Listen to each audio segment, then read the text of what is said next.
গোটা বাংলাদেশের যে সকল ভাইয়েরা দেশে বিদেশে অবস্থান করছেন প্রত্যেকের জন্য বলছি, আপনারা যখন আমাকে মাহফিলের দাওয়াত দিবেন এবং যারা দিয়েছেন যদি সম্ভব হয় তারাও অন্ততপক্ষে আপনি আপনার এলাকার ইসলামী আন্দোলনের ইউনিয়ন দায়িত্বশীল যারা আছে তাদের মাধ্যমে যোগাযোগ করবেন, তাদের মাধ্যমে কথা বলবেন।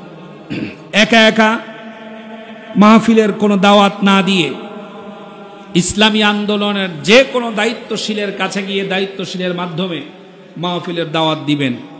যারা দাওয়াত দিবেন তারা ইসলামী আন্দোলন বাংলাদেশ জামায়াত ইসলামীর অন্ততপক্ষে একজন ইউনিয়ন দায়িত্বশীল যেন এ বিষয়ে জানে যে অমুক এখানে আসবে, সেখানে একটা মাহফিল হবে, যাতে করে আমি মনে করি তৃতীয় পক্ষ ঢুকতে পারবে না এবং দুর্নীতি অথবা কথা তৈরি হওয়ার কোনো সুযোগ থাকবে না ইনশাআল্লাহ।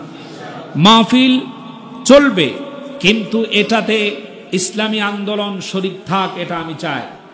এজন্য প্রত্যেকটা মাহফিলের দাওয়াত যে যেখান থেকে দিবেন আপনি আপনার এলাকার সংগঠনের কমপক্ষে ইউনিয়ন দায়িত্বশীলের মাধ্যমে ফোন দিবেন, অন্যথায় কোনো মাহফিলের ডেট নেওয়া হবে না।